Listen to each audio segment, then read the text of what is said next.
And hello, Shaker Heights varsity baseball fans. Welcome in here to the Holy Name Baseball Field press box here at Ron Model Field. It's actually Tri-C's baseball field, but Shaker Heights is on the road here today. This is actually Holy Name High School's home baseball field. And Shaker Heights here today, taking them on for the final regular season game of their 25 spring season. Shaker Heights coming into this one still in a strong losing record. They're 8-17, coming off of a victory yesterday against the Euclid Panthers. I will be back on the call here today. I'm aware yesterday we saw a bunch of different players take the mic, and actually I believe JV coach Mike Scott took the mic as well for a little bit, but we're back here today where I want to be. We're back here in the press box, lovely little Tri-C press box right behind where I am right now. But Shaker Heights coming into this one need to string hits together. Of course, Euclid, a different kind of competition. Of course, less speed behind the pitches, more hittable balls as well. And Shaker Heights was able to get easy hits off of that. They won the game by 15 yesterday, 15-0. Your final there, leading the way with RBIs, was myself. And Shaker Heights, however, coming into this one is needing to just, I don't know, as the kids would say, they need to lock in mentally, and they just need to come into this one, scrap what they had before. Their last away game, that was, again, a competitive game. It was against Mayfield, where Shaker Heights almost had a 3-run comeback there in the final inning, but once again was not able to pull it together. And Shaker Heights needs to get going from the get-go. As assistant coach Joe Welsh said after the game, he said, listen, we need to play from the very, very start. We need to string hits together there at the very start, and we can't just put lazy ABs together at the start. We need to put good at-bats here from the very first guy, Casey Robinson, to get you started, hopefully, with one of those good ABs. We'll send you down.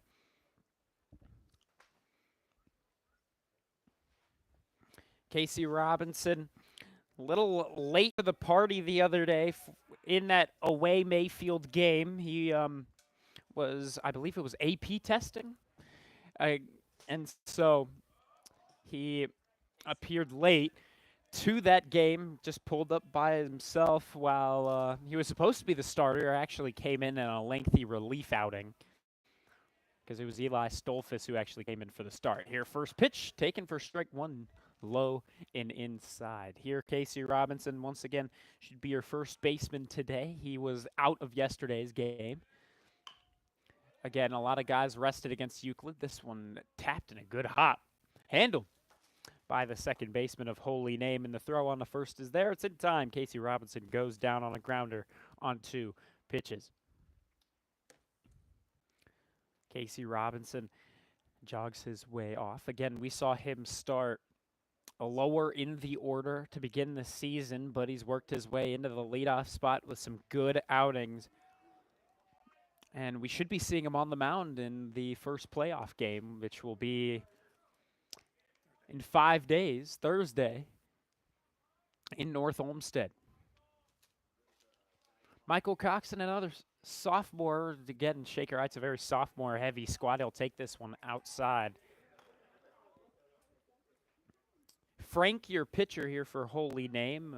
Harrison Frank, number 11 on the gray jersey. This one fouled over to the right side, and it'll go out of play. A lot of foul territory space, however, as we get the first one foul over to said right side. It's going to be a lengthy walk here for the Holy Name player that goes and grabs it. This one just up high. 2 balls, 2 strikes here to Coxon. A lot of space, though, to the right of the first baseline and to the left of the third baseline, and a huge backstop, so any passed balls could be a real problem.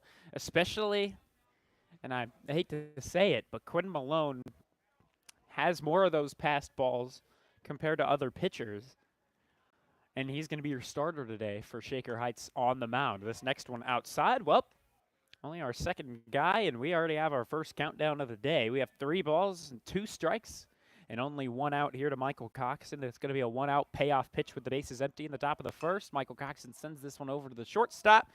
Priesel handles it, and the throw on the first is there. Couple of quick outs to the middle infielders here. Svets, the second baseman, and again, it's Priesel, the Shortstop over at first is Masetta. Over at third is Sostra Jr., I suppose. Catching the balls in strikes here today. Let me get that pronunciation right in a second here. Aaron Neiman grounds this one through the gap over to the left side of the infield. And just like that, Shaker Heights will get their first runner on in the form of Aaron Neiman, again, another sophomore. Catching the balls and strikes here today is number 42, Mikey. I do not know how to pronounce that last name. Mikey T is what we're going to be calling him today. That is not a last name I will go ahead and butcher without a pronunciation guide. This one down low, and again, it's going to get away from him. An easy steal here for Aaron Neiman. He's even going to round second and take a lengthy stop off of second, and he'll head right on back. He'll have to stay content. He's in scoring position now with Braden White. Now turns into an RBI opportunity. Harrison Frank had that one go through the 5-hole of good old Mikey T. And here Mikey T will go out, your catcher here today for Holy Name. He'll go on and talk to the pitcher. Harrison Frank to this point, 12 pitches. We're looking at 7 strikes.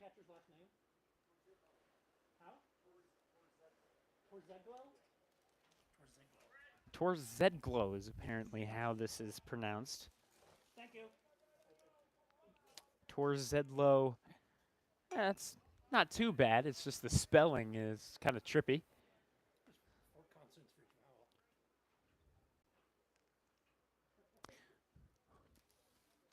Holy Name coming into this one, a squad that's been able to handle offenses. Shaker Heights would be very, very grateful to get a run across here in the early stages. Here on a 1-1 to Braden White. This one, oof. Taken outside, but ruled strike 2. We could even hear the Green Wave fans below us be a little surprised at the call, but I'm sure they'll be much more happy to take it. Now we have a 1-ball, 2-strike pitch to Braden White. He'll swing and miss through this one. Braden White, a guy that's actually batting .510 in balls hit in play, but here he won't get it in play as he'll go down swinging, and the Red Raiders leave a man in scoring position. They did that a couple times against Mayfield. This time they got to capitalize on these kinds of chances, but Shaker Heights unable to do it there in the first. Quinn Malone coming out to the mound. We'll tell you more when we come back. The junior wearing number 9 to get things going on defense for the Red Raiders. My name is Vaughn Ullum. I'm on the call. We'll be back for the bottom of the first.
The Green Wave of Holy Name High School here to try and respond, try to throw up the first runs of the ball game. And we'll see what they can do. Quinn Malone with an early step off the mound. trying to get the camera centered for you. This one, a tapper over to Andy Berglund. He'll handle, and the throw gets away from Casey Robinson, and it'll go all the way to the Holy Name dugout. The throw will actually not be thrown. Casey Robinson holds on to it here, and just like that, first runner on for Holy Name in scoring position. Early error from Andy Berglund, and that can hurt him. Out there in the infield today, of course, as we said, Casey Robinson at first. Two sophomores handling the middle infield with Berglund at second and Neiman at short. Here's this next one. This one's bunted, or at least trying to be a bunt attempt there from number 32. Nemeth aboard at second. Their first runner on here for Holy Name. Shaker Heights had their runner in scoring position as well, but it was with two down. Svet's the batter, your second baseman here for Holy Name. Over a third today is Isaac Lazar, so very, very young infield here today for Shaker Heights. This one upstairs. And you got a junior at first, two sophomores in the middle infield, and a freshman at third. Actually, just a young lineup overall. Here's the next pitch. And this one up high. A 4-pitch walk issued by Quinn Malone. Nobody out. Runner on first and second now. That Malone's got to think about Coxon with an early time as he wants to talk things over with his pitcher. Actually, a very youthful team out in the field. No seniors out in the defense here today.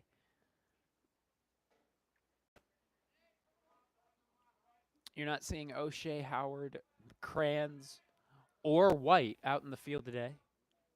And here they're going for the steal of third. Michael Coxon with the throw down. It's going to escape out into left field, but they're going to keep Nemeth there.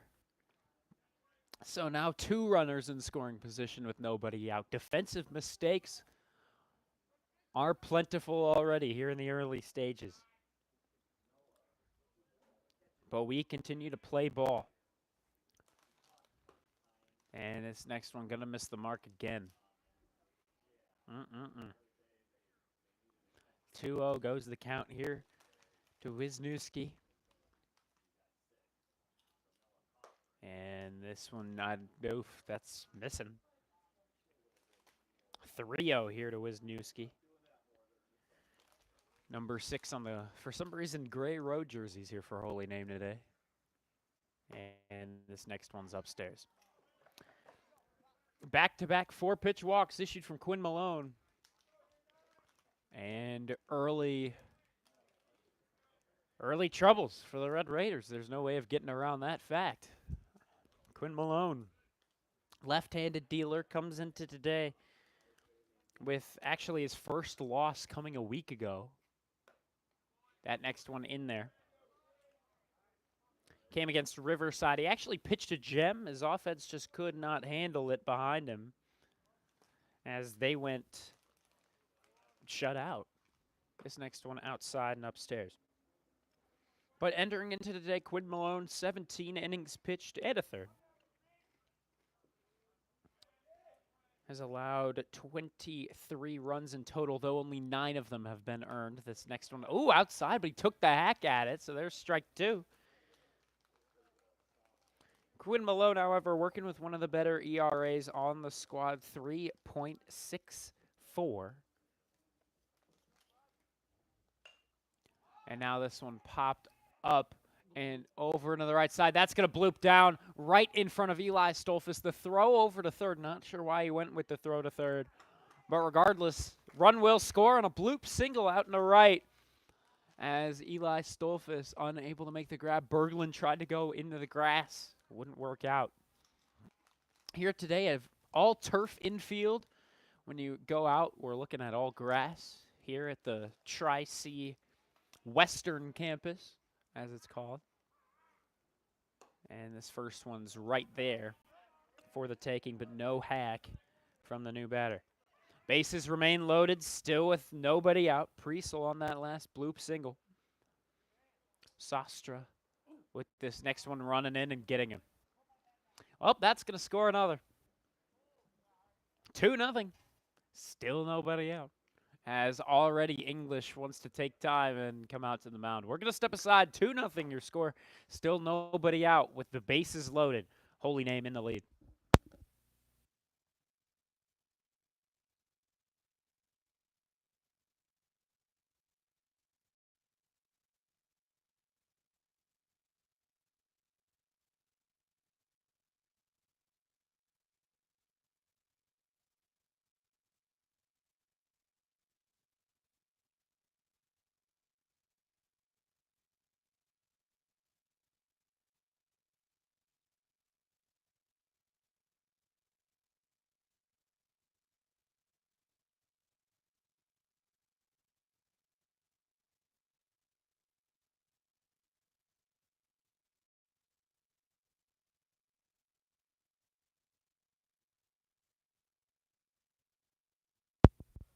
Oleksic, the new batter, already 2 runs coming across against Quinn Malone here, as he has already walked 2 and hit 1 by a pitch. This one grounded over to the right side.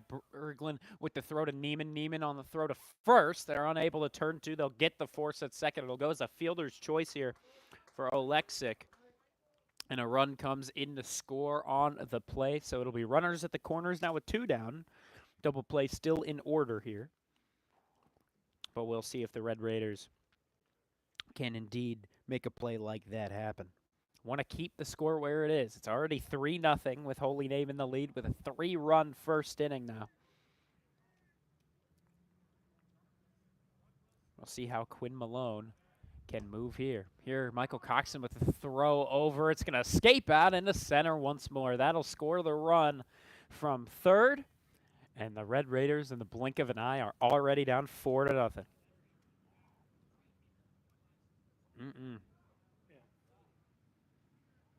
Tough look early on for the Red Raiders.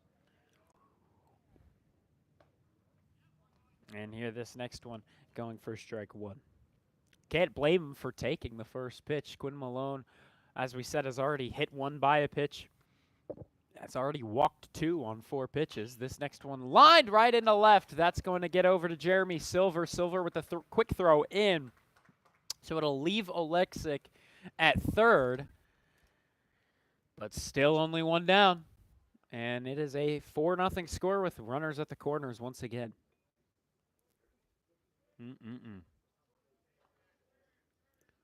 Gotta wonder how out of hand English would let this get. Of course, you don't want to hurt Malone's confidence. This one, once again, skips off the glove of a middle infielder. Out into center it goes. A run will score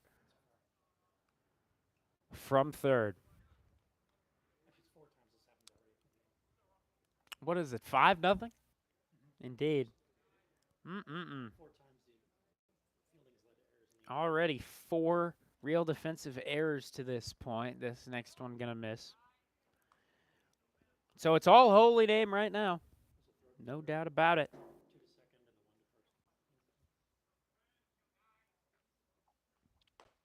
And this next one, not catching on the outside half.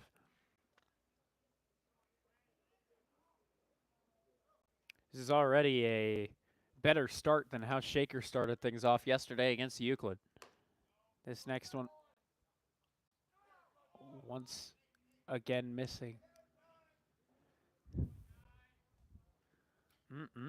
5-0. Holy Name leads it here at Ron Model Field, the Tri-C Western Campus Baseball Field. Here's the next offering from Malone, and this one's up high. He'll walk another, as Macedo will take first. And this is your 9th guy of the batting order, as here it looks like we're going to get another round visit here as English walks his way to the mound. We'll see what he does early here. If he wants to make a quick change, Eli Stolfus coming in from right.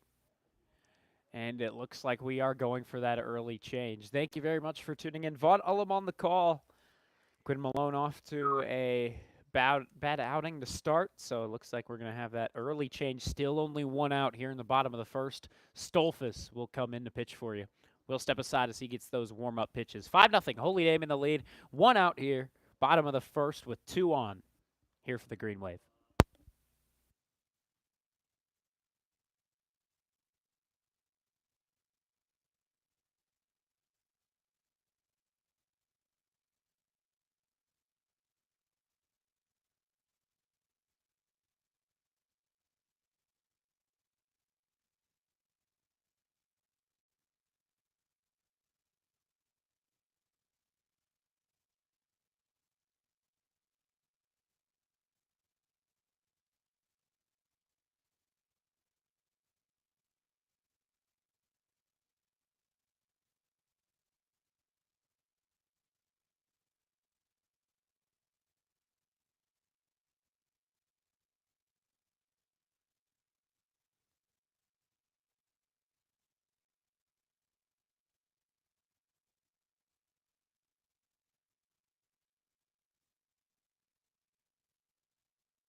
Only about a 12-minute outing here for Quinn Malone here at the Tri-C baseball field here on the western campus. Here, Holy Name coming back in to a 5-0 lead with runners on first and second, only one down. Eli Stolfus, your new pitcher. Here's the first one he'll deliver. This one bunted. Eli Stolfus going to handle, and the throw on the first is there. They're going to go home with it. Michael Coxon unable to scoop it up off the turf. And once again, Shaker Heights with another defensive mistake that will lead to a run. They would have had him beat, honestly, with a good throw. But it skipped in the dirt. Coxon was unable to recover. And 6-0 will go your score. The Green Wave 100% in control here with Hudak. Getting out over at first, but he'll have the RBI. This next one, great movement on it. Eli Stolfus tried to get him chasing. As we go back to the top of the order in the designated hitter, Nemeth. 0 for 1 to start things off. Reached on errors first time. Came across to score. And this next one gritted over to the first base side. Casey Robinson unable to handle. Berglund, no different. Skips out into the right field. How many defensive errors have we had early in this ballgame? About 7, says the good old cameraman, my father. If we're counting that as 2 errors, then that would be just about 7. Well, it's 2 down. 7-0 goes your score. This one flown out into right field. Berglund trying to get onto it. Also trying to get onto it is Quinn. It'll bloop down. Quinn Malone felt like he should have had that. But once again, right fielder unable to make it. Malone out there in right field. Eli Stolfus came in to pitch. Malone only pitched 1/3 of an inning. Gave up 2 hits, 3 walks, and 1 hit by pitch that led to 7 runs total. The 7 that are up on the board for you. 4 earned runs to this point for him. Just about 8 defensive mistakes now to this point. Keep in mind, only 2 down here in the bottom of the first. And this one will go outside and low for ball 1 here to Wisniewski. Only 4 earned runs to this point. Stolfus only to 4 pitches.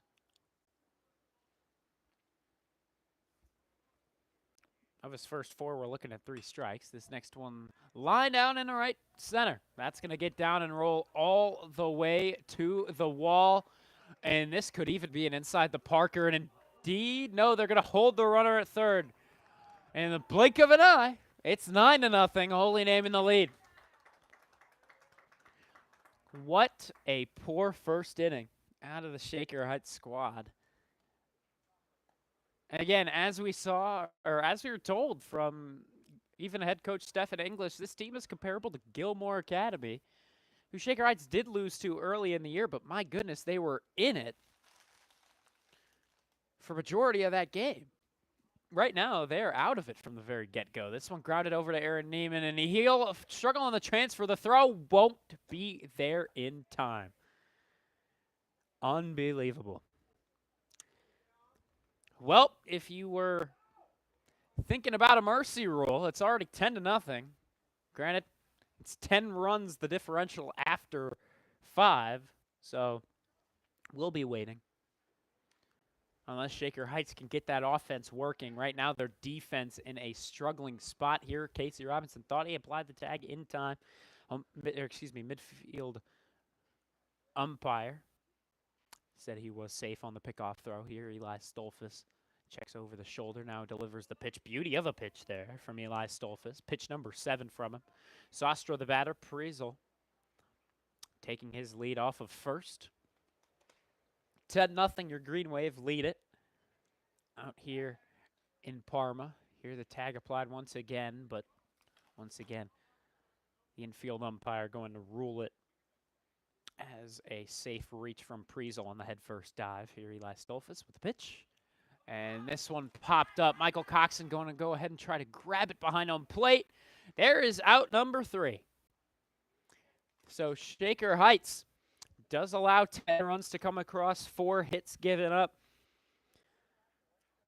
In total, 3 walks and a hit by pitch also from Quinn Malone. A very, very early change, and already we're going to get a gathering outside the Red Raider dugout as they try to talk things over.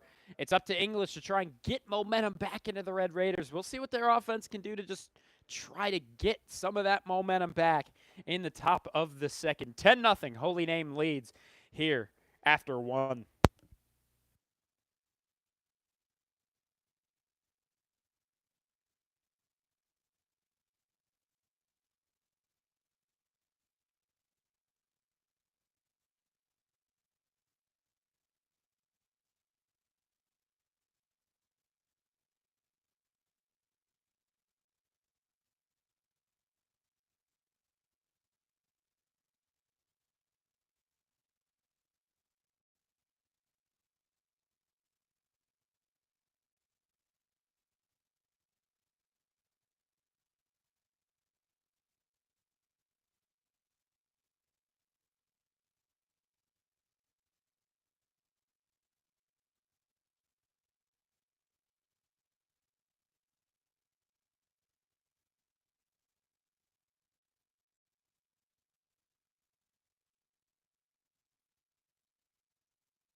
10-0, your score as we go into the top of the second. Holy Name with an incredible bottom of the first, but also rather a poor showing out of the Shaker Heights defense. So now it's up to them to respond on offense. We'll see what they can do here. They left a man in scoring position in that first inning here. Pevnik going to start it off with a liner out into right field. No one covering first, so Pevnik will easily reach on the leadoff single.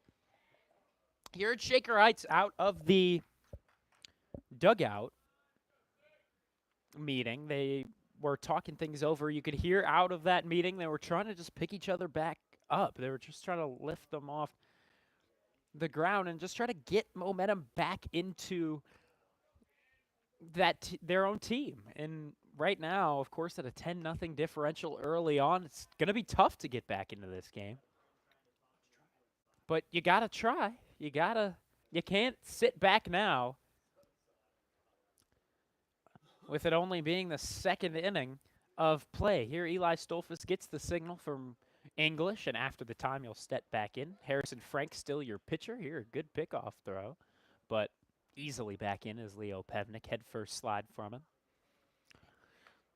Stolfus entering to this one, looking at an average, including scrimmage, of 213. This next one fouled back. Ooh, thought that one was going to hit the box. Luckily, it did not. 4 hits for Holy Name, 2 for Shaker, 1 coming from Aaron Neiman as he snuck it through the left side of the infield, and 1 from Pevnik as it lined just into shallow right. So hopefully Shaker able to use both sides of the field here today. Here, Eli Stolfus, since this one foul over to the right side, that going to drop over near the Holy Name bullpen. They're due up behind Stolfus. We're looking at Silver, Lazar, and O'Shea Howard. Not sure why O'Shea Howard is in the order. I'm not sure that's necessarily correct. This next one outside, taken in by Eli Stolfus. Because we saw Berglund out there at second, but on the lineup here on Game Changer, it has it ruled as O'Shea Howard, the 9th man in the order. We'll see how that all goes. Here, another foul back by Stolfus. He's fighting here. Good AB out of Eli Stolfus. Top of the second, Jeremy Silver, as you can see there at the very, very bottom of your screen, trying to go ahead and grab it.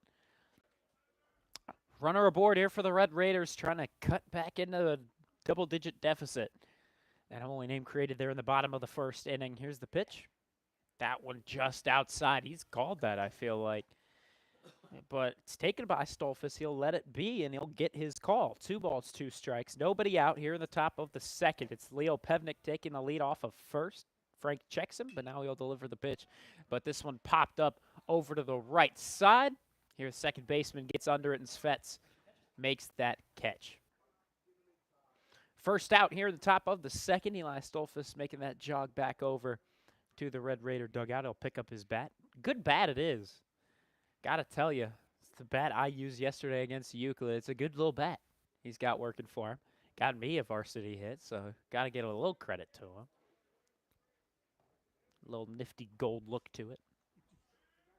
Here, Jeremy Silver, left-handed bat against a lefty dealer. It's to the advantage of Harrison Frank out there on the mound. Here, Pevnik still at first with 1 down. Frank up to 23 pitches, 24 to be on its way in just a moment here. But now it looks like we're going to get a balk out of Harrison Frank. It looks like Frank, with a smile on his face, he knew it. So Pevnik moves into scoring position. Shaker Heights looking to cut this back down to a single-digit deficit. We'll see if they can here. Jeremy Silver awaits the pitch. Here it comes. That's going to be ruled a strike. With the way he's called it, no surprise. 1-1. Not a Silver. Silver guy struggling to really find these hits. Early on in the season, he's gotten better, yes, but still like to see more out of him, batting with an average of 128 the current time being. Here the check over to the runner at second. Pevnik will extend this lead as the pitch is delivered, and it's cut through and missed here from Silver. Silver right now an average of 128, but it's doubled in the OBP 261. He's walked 7 times throughout the season. Hefty amount for someone who hasn't had as many at-bats as some of the other guys here. This next one up and away, taken by Silver. Draws their count back to even, 2-2. 1 down here with a runner on second. The Red Raiders in their final regular season game don't want to get down early in a game that is already having them down. They want to crawl back into this if they can. Again, I know this is a very, very young lineup, but still for some of these seniors, they're going to hope that they end their final regular season on a high note. Here, swing and a miss out of Jeremy Silver. He'll go down as out number 2. Here, Isaac Lazar, the freshman over at third today, digs in. 2 down, runner on second, just like what we saw last inning. We'll see if Shaker Heights can get a clutch hit. And this one, oof, ruled strike 1. That is a tough call. That did not go over the plate whatsoever, as that one honestly hit the right-handed batter's box. Next pitch, this one cut on, tapped above the head of Harrison Frank, but it's handled by the shortstop Priesel, and the throw on the first is there. Good pick made by Macetta, and once again, Shaker Heights going to leave their man in scoring position. The Red Raiders down 10-0 as we go into the bottom of the second. Back out to pitch for the Shaker Heights Red Raiders is Eli Stolfus. Again, I guess technically coming in relief, but regardless, he'll stay in as we go to the bottom. Thank you very much for tuning in. The Green Wave lead things here 10-0.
10-0. Holy Name leads it here at their home base, their Tri-C home baseball field. Here's the first pitch from Stolfus on a new inning. This one's outside, taken by the batter number 20, Oleksic.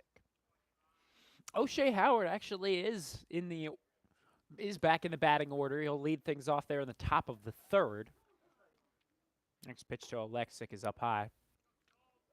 But O'Shea Howard back over at second, so your defensive lineup now has Casey Robinson at first, O'Shea Howard at second with Aaron Neiman at short, and Isaac Lazar at third. Every different year is out there in the infield. Oh, how is that not a strike? Rough calls early. Yeah, you got a junior at first, you got a senior at second, a sophomore at short, and a freshman at third. And this next one's in tight. 4-pitch walk here to Oleksic. He's booking it down the first base line. A lot of hustle. Get him some coach praise. Some brownie points or something of the sort. Red Raiders find themselves down 10-0. Already a handful of defensive errors as it's ruled on the Shaker Heights game changer. 6 defensive errors, though we've counted a couple more mistakes that haven't exactly been errors. Regardless, Shaker Heights really needs here a clean second inning. You can't go down more than what the scoreboard already has entailed. Here, it's our good old friend Mikey T up at the plate. I can't even remember how you pronounce that.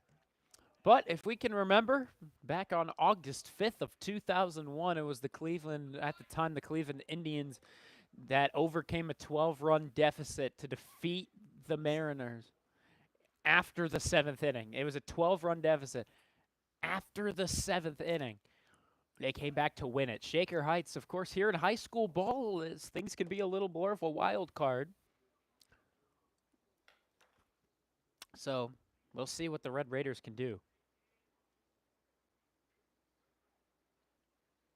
Torzidlo will ground this one over the left side. Diving to try and make that play was Isaac Lazar. That's going to be a hit as that just snuck through the left side of the infield. Still nobody out here. Runner on first, runner on second as Oleksic moves up 90. He's now in scoring position as good Mikey T goes 2 for 2 now.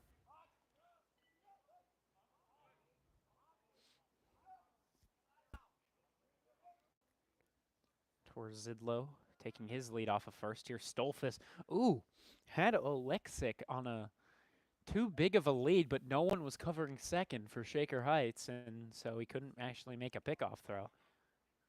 Here's the pitch. Good break to it. Just crossed over the left side of home plate from where we are. Eli Stolfus' right side. Masetta, now your batter, 0 for 0 to start things off. He walked his first time up, later came across to score. Only 2 guys here in the Holy Name order are yet to come across to score, while 3 have already scored twice.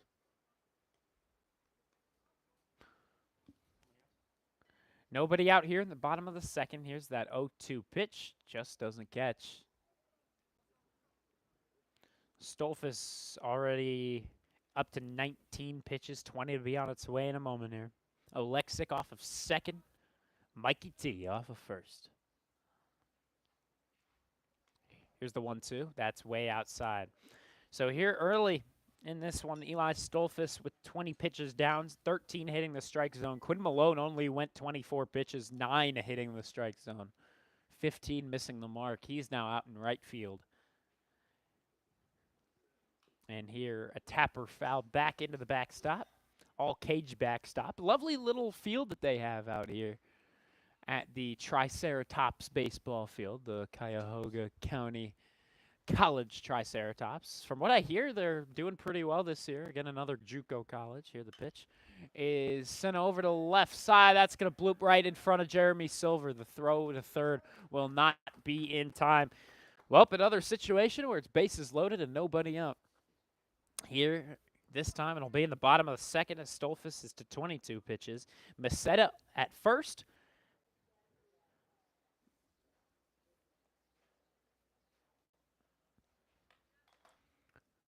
And then there's the other two runners from before occupying the scoring position. There's no room for error here for your Eli Stolfus now. He's given up 3 runs under his name, but 0 of them have gone as earned. Only 4 earned runs to this point. 4 walks, 6 hits, and 1 hit by pitch for the Holy Name offense. Here's that next offering. This one grounded over. It'll just hit foul to the left of the third base line.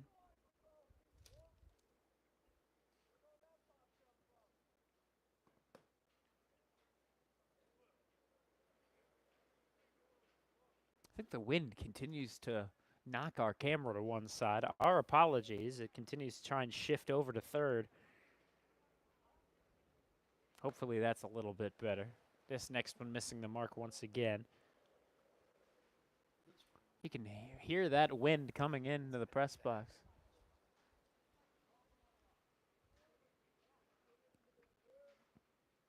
Here's that next pitch. This one a swing and a miss. Drop third strike, but with the bases empty. Oh, here's the throw on to first. It's going to go as a double play. Not sure what the runner on first was going for that time around. And the first base coach just shrugging his shoulders. He's not exactly sure what to tell his runner either. Double play here in Shaker Heights. Still with a much better opportunity now to throw up 0 on the second inning. This one up and away. Nemeth 0 for 2 to this point. However, he did reach on an error both times. Came across to score. This one lined over to left. Now he's 1 for 3. As that's going to score 1. Will it score 2? No, they're going to leave that runner from second out there at third. However, here they got a man up in a rundown. Isaac Lazar going to run in the runner from first. The runner will come in to score, as I don't know what the throw is there from Robinson. And the runner will reach at second as a result. A double pump out of Casey Robinson brought an easy runner advance from third, and our good old friend Mikey T will score once more. 12-0. Now that score.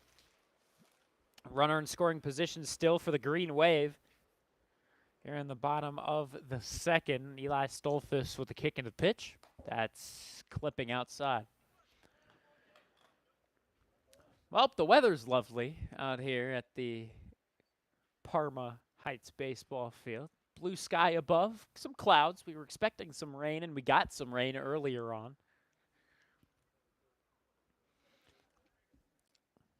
Luckily, it already came through here. We're not expecting any more rain later on in the day, which is good for Shaker Heights' players, specifically the seniors who've got prom here tonight. And that one clipping on the inside corner. 1-2 goes the count here to Svets. Shaker Heights, their seniors having their prom at the good old House of Blues in downtown Cleveland. Lovely little venue. Here's the pitch.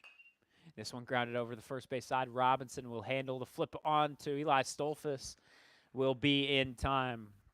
So after 2, 12-0 goes your score. The Holy Name Green Wave in the lead here at their home base, the Triceratops baseball field. And right now the Red Raiders need to get something going on offense as we go to the top of the third. What very well could be the middle inning of this one. Thank you very much for tuning in. Vaughn Ullum on the call. We'll be right back with you.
O'Shea Howard with a swing and a miss through the first one here.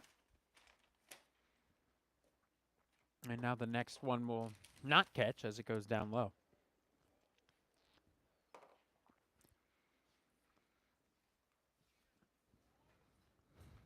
12-0. Holy Name in the lead here in the top of the third inning. This next one outside, he's called that too.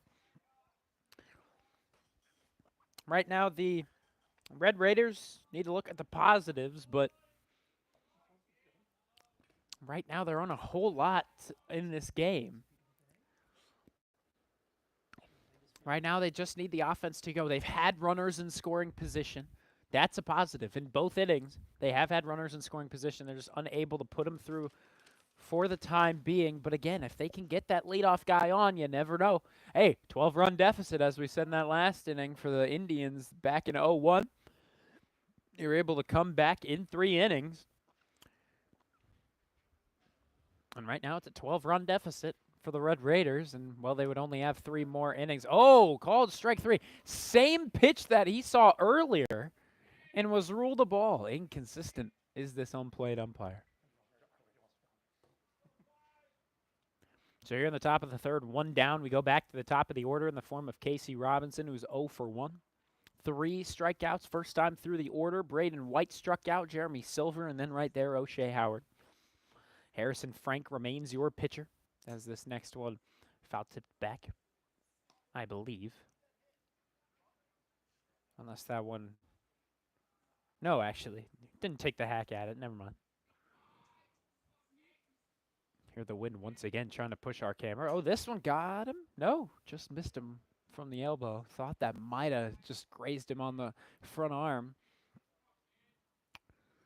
Casey Robinson, another left-handed bat. And the next pitch from the lefty dealer will go outside, 3-0.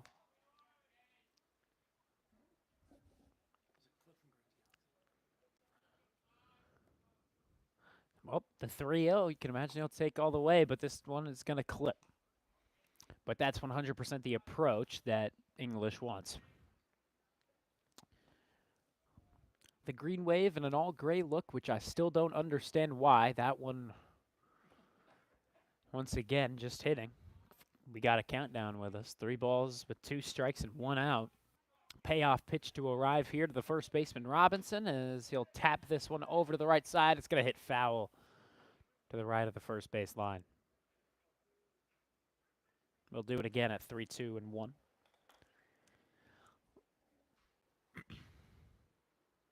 But yeah, the green wave, I don't know why they're in an all-gray look.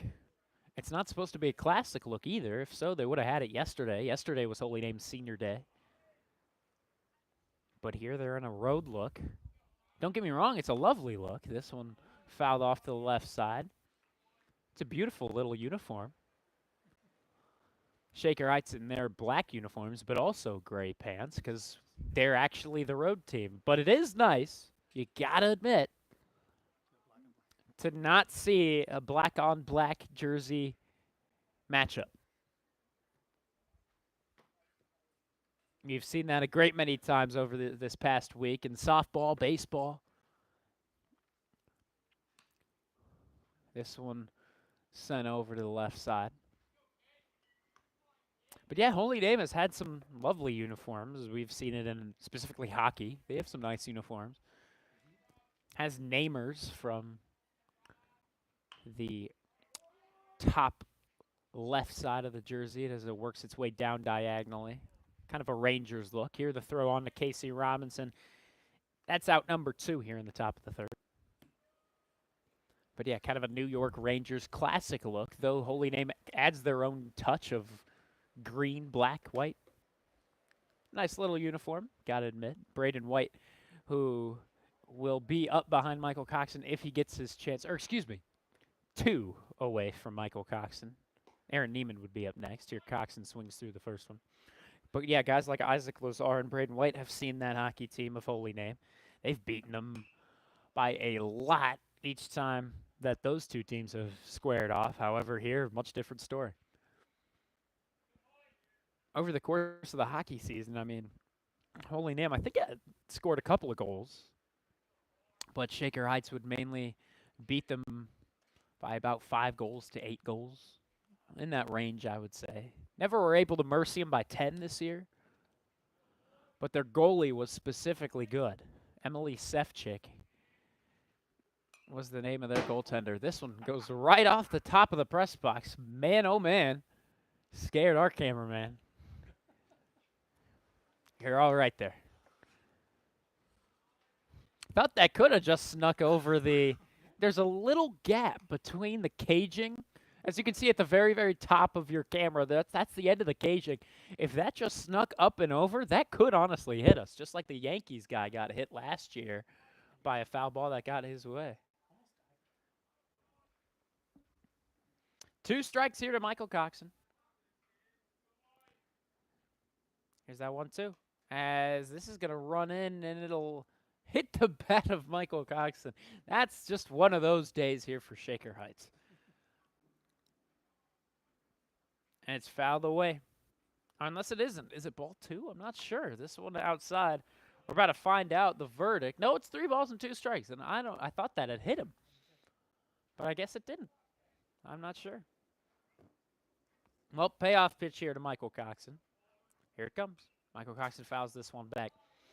But yeah, that Holy Name squad, again, a rebuilding squad. They were out of the Great Lakes Hockey League, where Shaker Heights competes with other schools like Gilmore Academy, Walsh Jesuit, Padua, Franciscan. University School just lost. They moved on to the GOHL, where actually Gilmore competes with them too. They're in 2 different leagues, which is interesting. Holy Name, however, in the GLHL once again went winless this year. That one outside, taken by Michael Coxon. He'll take the walk. A beauty of an at-bat for Michael Coxon that time. Fouled off some pitches on 2 strikes. Kept on fighting until he got to first. So we go to another sophomore in the form of Aaron Neiman, another left-handed bat. We'll see what he can do. But yeah, Holy Name, their hockey squad, not a whole lot of players on that team. They play at the Michael A. Reese Arena, which has a lovely and very dramatic opening to whenever Holy Name plays. This one tapped over to the second baseman. Svets will just take the force out on the second. And here Holy Name will get out of another top of an inning without letting the Red Raiders come across. Braden White, one of those hockey players, almost had his chance. He would have been due up next, but instead we'll wait for him in the top of the 4th. Shaker Heights' defense coming right back out.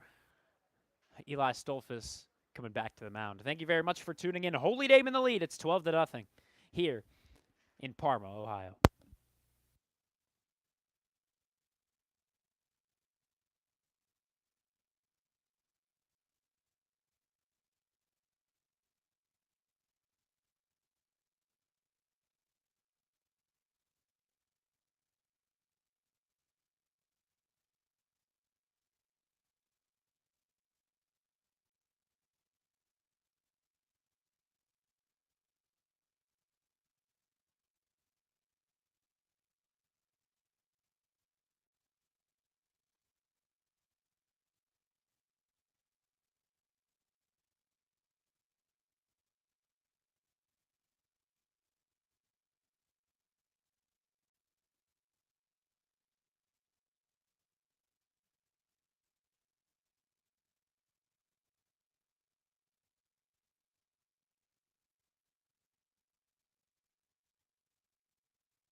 Shaker Heights down 12-0 as we go into the bottom of the 3rd. Shaker Heights once again with a poor performance on offense, while once again pitching will be a struggle here today. Quinn Malone gave up the first 7 runs, while Eli Stolfus came in and gave up 5. However, 6 earned runs total between the two. 6 unearned. Here's the pitch. This one fouled over to the right side. We were talking about the Holy Name hockey squad before we left things there in the top of the 3rd. I want to talk more about that goaltender out there for the Holy Name hockey squad. She is something different, and she's not also the only female player on the Holy Name team. That one, ooh, late break to it, but the umpire fooled by the late break and maybe a little bit of framing out of Coxon. That will be strike 2. 0-2 here to Wisniewski. But Emily Sefcik, I believe only a sophomore this year, this one up and away. And she continues to come out in the Shaker Heights offense, continues to dominate against the Holy Name hockey team. This one tapped over in the infield there, and Neiman with the running throw, but beating it out. That's going to be an infield single, unfortunately, as Wisniewski will reach at first. But yeah, I mean, it was something special when Holy Name came back into the GLHL, because they had a rest year to try and rebuild. And they came out with a freshman goaltender, a female goaltender also, so not a whole lot of size. And there were a lot of doubts, but man, she was incredible. And Shaker Heights, a team that continues to dominate the Holy Name hockey team, they just have not been able to mercy them or anything of the sort. I guarantee against another goaltender out of Holy Name, I guarantee they very well could be mercying them. But again, Emily Sefcik just continued to be incredible. And I believe, again, next year should be her junior year. And it'll be fun to see how the Red Raiders will play it there. Here, Michael Coxon loses one in the dirt. The throw to second. Oh, thought he might have had him. Wisniewski advances up 90 to second on that last one. A drop by Michael Coxon just worked its way into the right-handed batter's box and fortunately wasn't able to make the throw. Eli Stolfus to 38 pitches. 1-0 the count here to Prezel. But yeah, Holy Name, a squad that, of course, will be on the up and up. Of course, right now in the GLHL, full of some of the greatest hockey teams in the state of Ohio. Of course, they still are behind leagues like the GOHL, which have teams like US, St. Edwards, St. Ignatius. Those are really some of those top squads. Typically, the league that has the state finalists, it feels like every single year. This year, Upper Arlington played St. Ignatius. Those are both GOHL. And the year before was US, who moved into the GOHL. This next one up and away. That's ball 4. Runner on first and second. Once again, nobody out. Holy Name continuing to just put up runners in the base paths. And right now it looks like no different will be here. Here's Sostra once again. He's 0 for 1.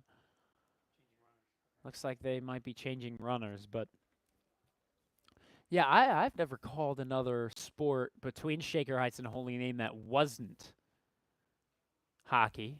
So this is a little bit of a wake-up call.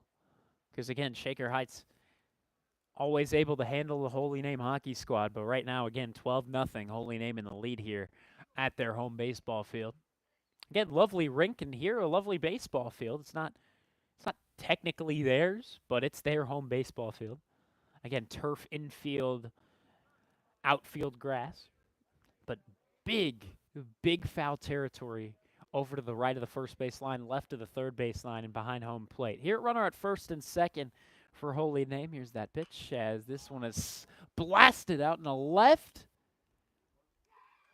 And that one's out of here. A home run for the Green Wave. A long home run. It'll just go past the foul pole down the left field line, and Sostra will make this a 15-0 ball game. Holy Name in a dominant performance. Holy cow, Holy Name Green Wave.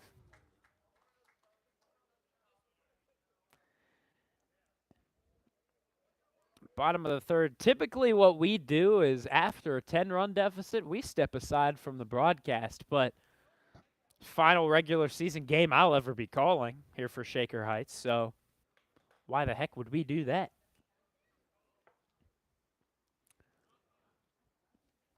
Today, as we said, Shaker Heights has their prom. Of course, for guys like O'Shea Howard and Braden White, this might not be the happiest start to their day, but hopefully they can close it out in the right way.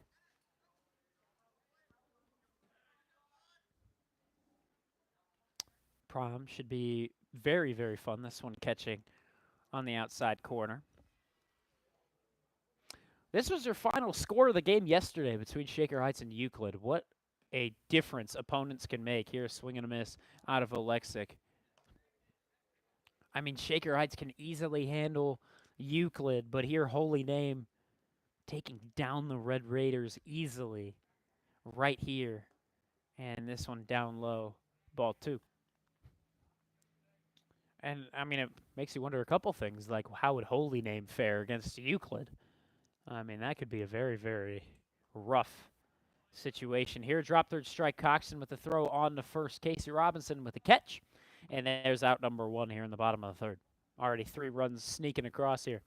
10 in the first for Holy Name, 2 in the second, 3 in the third.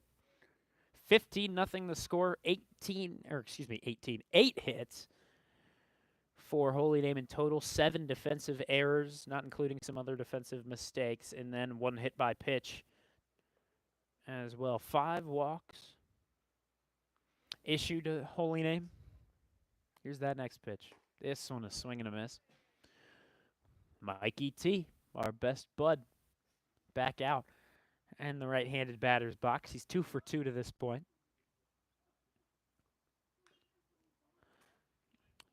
Twarzidlo, I believe, is the pronunciation. Twarzidlo wearing number 42. Green numerals on the back of the Green Wave jersey. Right now, if you're Holy Name, you just got to be as confident as heck in this ball game. This one tap foul to the right side. You wonder how they're going to do out in the OHSAA postseason now, as they're going to have incredible momentum with a win over Shaker Heights 15-0 right now, as this one skied out into right.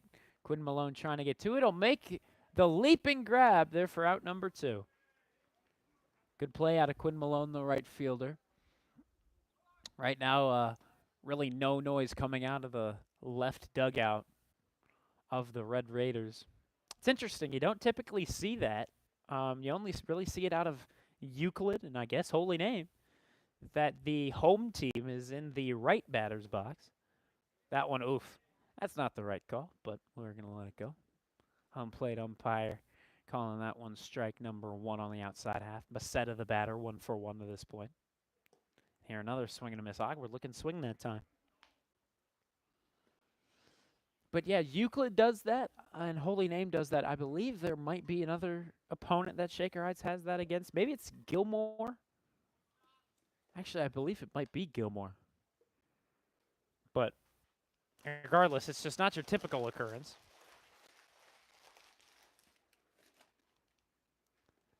And here comes that next pitch from Stolfus. This one grounded over to the right side. Casey Robinson unable to make the play. Good short hop play by O'Shea Howard. He'll flip on the first for out number 3. So a 3-run blast here in the bottom of the third. That time from Sustra Jr., number 23, the third baseman for Holy Name out here today, making a big-time hack count.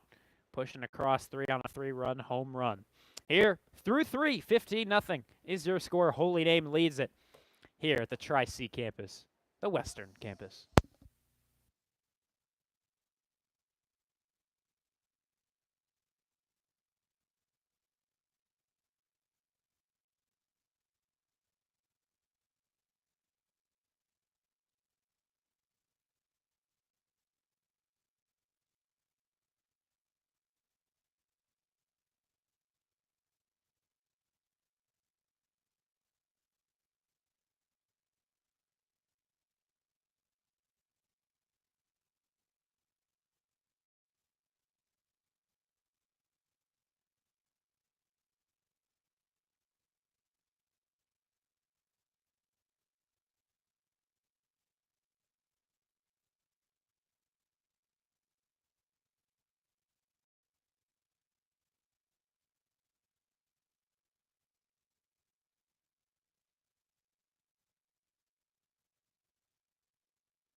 do up here for the Red Raiders, we're looking at Braden White, Leo Pevnik, and Eli Stolfus, your DH center fielder, and now your pitcher. I was going to say right fielder, but now your pitcher at Eli Stolfus was supposed to come in much, much later in relief, but again, Quinn Malone could only manage 1/3 of an inning. Gave up 2 hits, 3 walks, 4 earned runs, but 7 in total.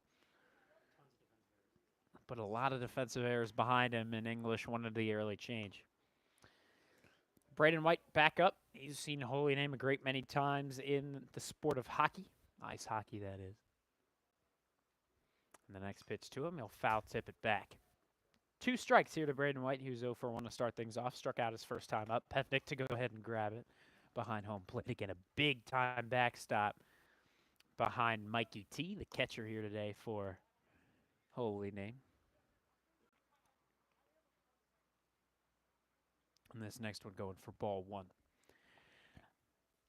Braden White, hopefully a guy that'll have a good prom for Shaker Heights today.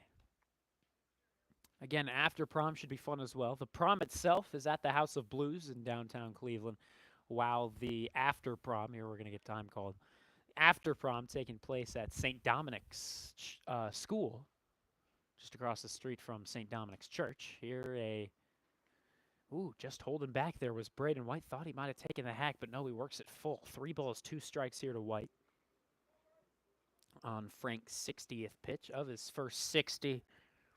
We're looking at 38 strikes, and this one just missing the mark. It'll remain 38 strikes as we go to 61 pitches. Braden White, good AB. He'll walk here. And the leadoff man is aboard here for the Red Raiders. Leo Pevnik, 1 for 1. Lined one out in the right field his first time up. See what he can do this time. He's unfortunately he's a sophomore. He'll have to wait for prom. That's where a lot of the seniors will be. Some other seniors have different plans. Other people are going out to the Playhouse Square. The Dazzle Awards are tonight, in which Shaker Heights had their musical production get nominated for plenty of awards. That includes the main lead actor, Heath Thompson. This one lined over to right, and an easy fly out there for Wisniewski on Pevnik's contact. But yeah, Heath Thompson, another one of those seniors in the theater department that he is Mr. Theater. I mean, he has been in every single production to this point since his freshman year. And, well, he's finally getting exactly what he deserves with that nomination. He's been working towards it since the very, very beginning. This one catching for strike 1. 1 down, Braden White aboard at first. Eli Stolfus now your batter. He's 0 for 1. Frank remains your pitcher here for Holy Name.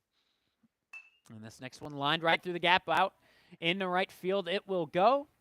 Wisniewski with a quick throw in. It'll hold Braden White at second.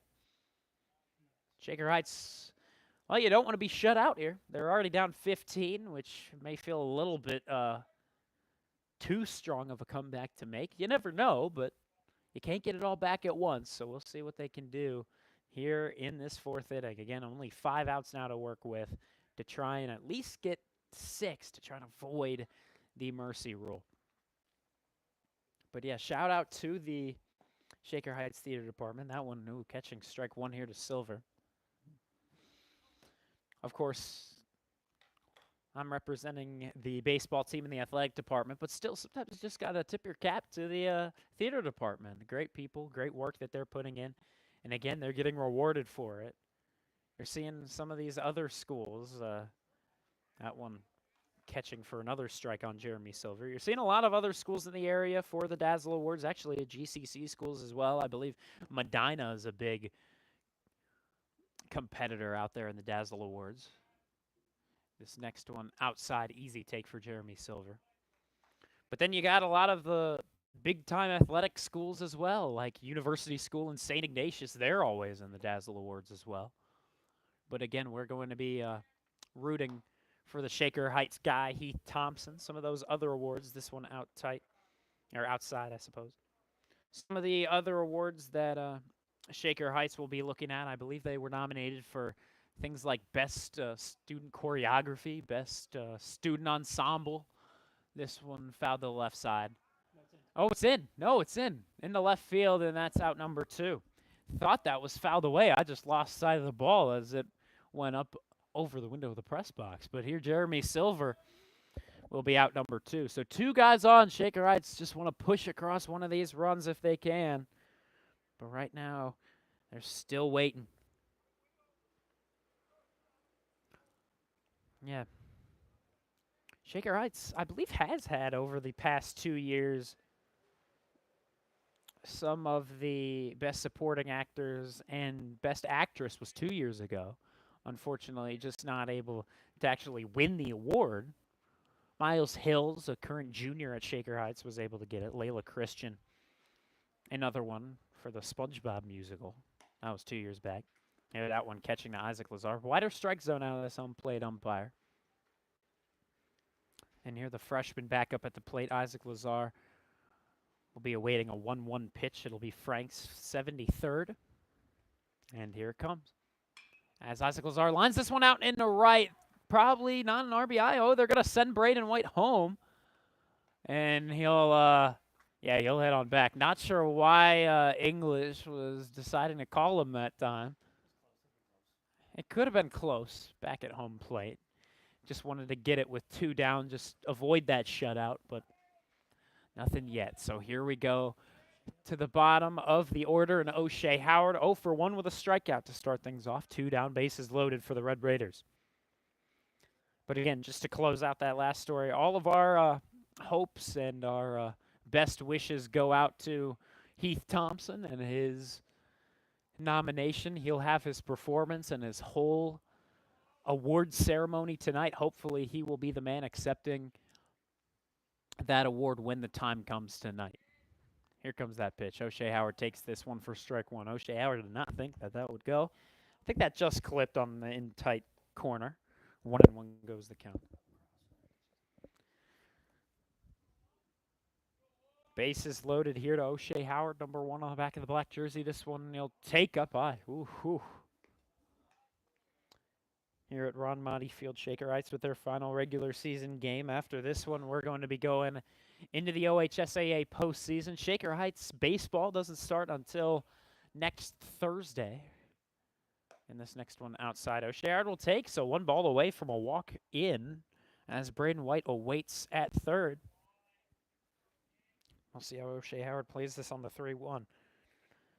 But on Tuesday, we will be calling a game actually at John Carroll University. O'Shea Howard fouls this one over to the right side. Payoff pitch here in the top of the 4th with 2 down and bases loaded. These are the kind of chances that kids dream of when they're young. Granted, they don't typically want to be down 15 runs, but they'll take it. Frank on pitch number 79. Payoff pitch here to O'Shea Howard. As Howard watches, strike 3 on the outside half. And the Red Raiders will once again be shut out in another inning. Here in the top of the 4th, we'll go to the bottom of the 4th as the Red Raiders are down 15-0. Thank you very much for tuning in. We'll tell you more about that game on Tuesday when we come back as well.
To the bottom of the fourth we go. Shaker Heights only with 3 more outs to make 6 runs happen, but right now Holy Name trying to increase that a little bit further. They're up 15 here in the bottom of the fourth. They're going to look for more. Right now 10 runs coming across in that first inning, 2 in the second and 3 in the third off of a long home run out into left by Sostra, the third baseman. Following in the steps of Jose Ramirez with that kind of swing. This one grounded over to the first base side. It'll go foul just past Casey Robinson. But as we were saying before we left for the break, we were talking about, let's get this camera adjusted. It was off center once again. Quite a windy day out here. Nothing too crazy, but it's not the greatest wind condition. Typically the greatest wind condition would be no wind condition. This one lost by Michael Cox, and it'll go back into the backstop. 2-1 to start things off to Hudak. 0 for 2 to start things in his plate appearances. 60 pitches for now from Stolfus. Here's his 61st. That's outside. But yeah, we were talking about the OHSAA postseason for Shaker Heights. They're going to have softball on Tuesday. We unfortunately will not be covering that game. We'll be out at John Carroll University calling the lacrosse team. This one a 5-pitch walk issued by Stolfus to Hudak. He'll be on board over at first. Here in the bottom of the fourth, Holy Name starting things off once again with a great showing on offense. But yeah, the men's lacrosse team, a very fun team to look at this year. When you look at them, they've had some very, very competitive games, and they ended things off in the regular season with a big upset out of Hoover. And this next one, this umpire is expanding that strike zone later into this game. You can understand. Same thing as we saw against a team like Euclid yesterday when Shaker Heights was up 15-0. Sometimes they expand the strike zone a little bit more. This one outside. But yeah, men's lacrosse ended the season 13-3. So they're looking for a good showing out in the in the postseason. They only lost one game by more than 1 goal, and unfortunately that was a 9-goal differential that they lost to St. Ignatius. However, that was way early in the season. That was back in early April. This one tapped over to O'Shea Howard. That's going to go as a hit. That one just snuck by him. And Holy Name will keep things going with nobody out. But yeah, other than that, they beat teams like Strongsville and Gilmore Academy and Medina. They didn't lose a single game in the GCC this year. And so they obviously won that title. But they did unfortunately lose by 1 goal to both Rocky River and University School.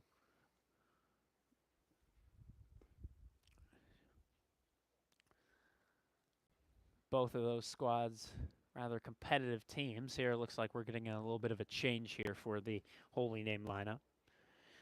But yeah, on Tuesday, we're going to be out in John Carroll. Be sure to tune into that game. We'll be covering the lacrosse game against Jackson, a team that actually they started the regular season up against, beating them 6-5. So it should be, or it could be, a very, very close game there later in the season. But here's the interesting thing.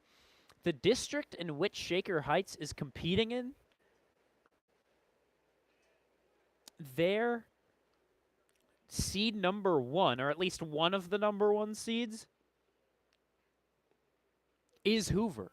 So if they're able to beat a team like Hoover, they'll be able to go out and really play these tough games and maybe even have a run like basketball did and go to something like the Elite 8. But keep in mind, they got to get through teams like Hoover and St. Ignatius. It'll be a tough run. We'll see if they can do it. Here's the pitch. That's outside. But at the same time, Shaker Heights really did have a strong showing against Hoover, a squad from out in North Canton. Beat them 10-8 for their last game of the regular season. That was just this past Tuesday. Here's the pitch. And that's going to catch down low. But at the end of the day, again, it's high school ball. You never know who could create an upset out of nothing. Sometimes student athletes are just able to make something out of nothing, able to make hope happen and make these big time runs. This one outside, and a walk issued. So the bases will be loaded here with still nobody out, and we're going to get a mound visit. We'll step aside for, actually, we'll stay with you for the time being.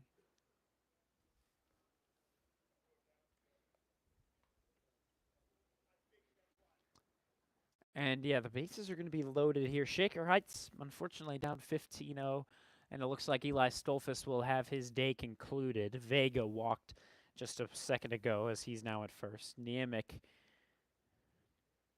is up at second with Hudak still at third. We'll see who the new pitcher is. Oh, it'll be the freshman.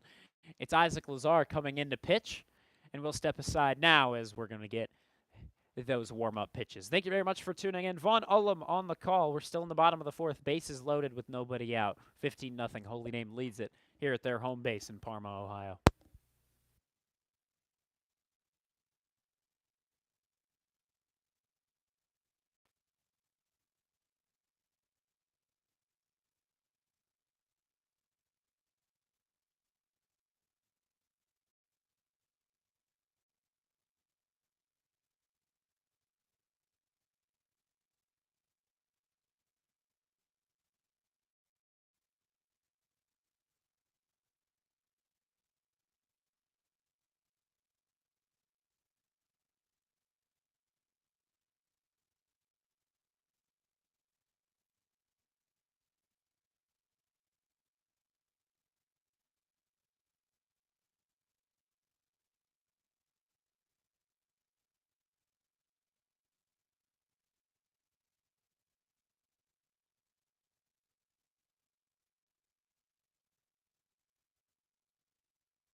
And we're back with you. Here's Shaker Heights down by 15. Isaac Lazar, the freshman, getting an opportunity to just go out and pitch. This game feels like it's already kind of out of reach, so they decided to throw in a guy who will hopefully be pitching over the coming years. This one going to skip past Michael Coxon, but it's reached that point where Holy Name will not be advancing.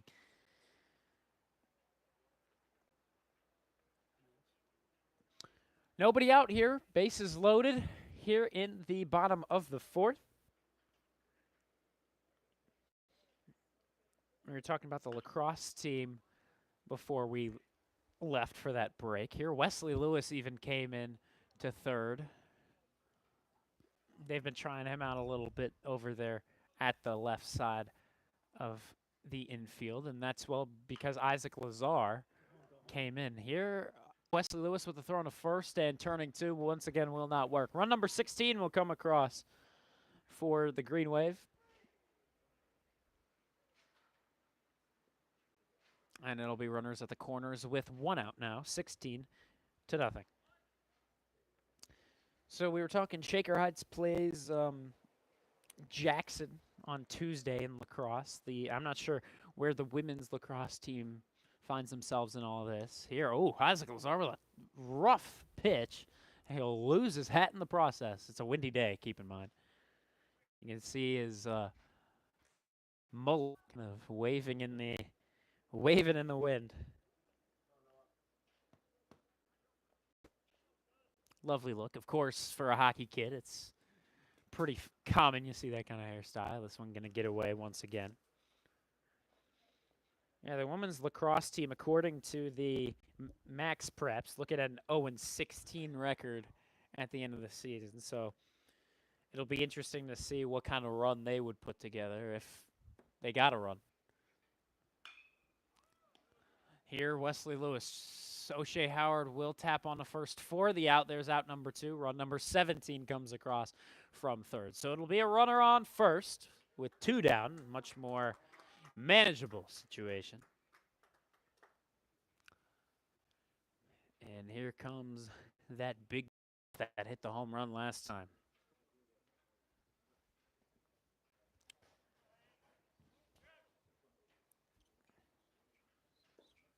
Sostra watches this one go down low.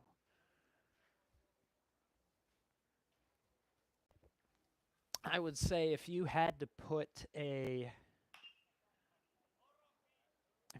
odds on who would make the furthest playoff run, it would probably be that men's lacrosse team. Again, you have teams like men's volleyball, but they're not actually in an OHSAA postseason because that's still a growing sport. OHSAA still, I guess, yet to recognize that as a big enough sport to make a tournament champion out of it. Softball could make a good run out of it, though, considering the season they've had. We saw them, this one blasted high and deep to left, right in front of the warning track. It'll carry and bounce up and over the wall. Ground rule double for Sostra.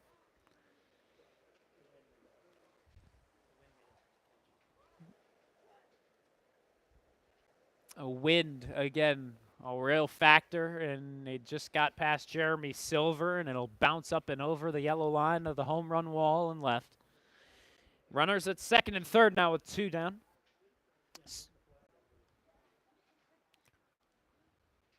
Yeah, I don't know if you can see out there in left center. If you look over Aaron Neiman's head, he's over at shortstop. If you look just up and over to the left, you can see that American flag. It is windy.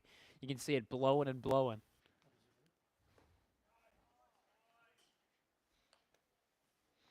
But yeah, I would say if there were odds on who has the best chance of making the deepest run to the OHSAA postseason, I would say, as this one's fouled back, I would say it's got to be either men's lacrosse or softball.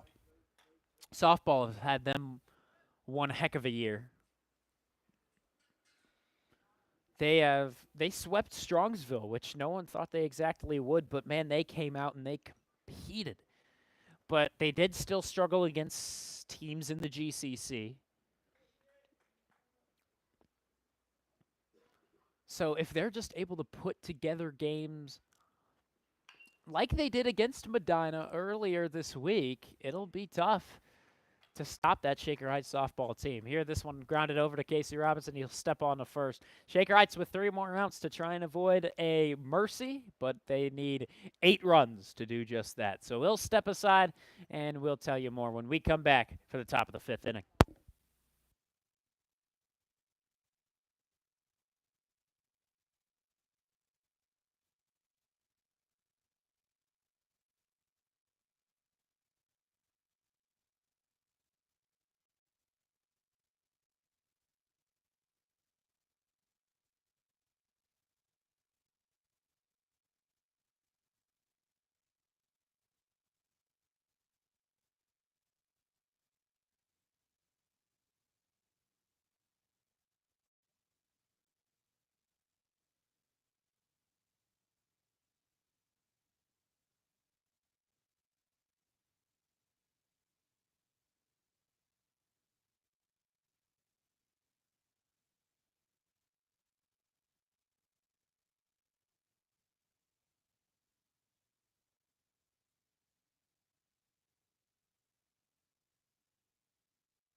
And to the top of the order we go. Here for the Red Raider Bats, we are with Casey Robinson, and behind him, Michael Coxon and Aaron Neiman, junior, sophomore for the Red Raiders. Try and avoid a shutout if they can, but right now, Harrison Frank, I believe, still your pitcher out there for the Green Wave.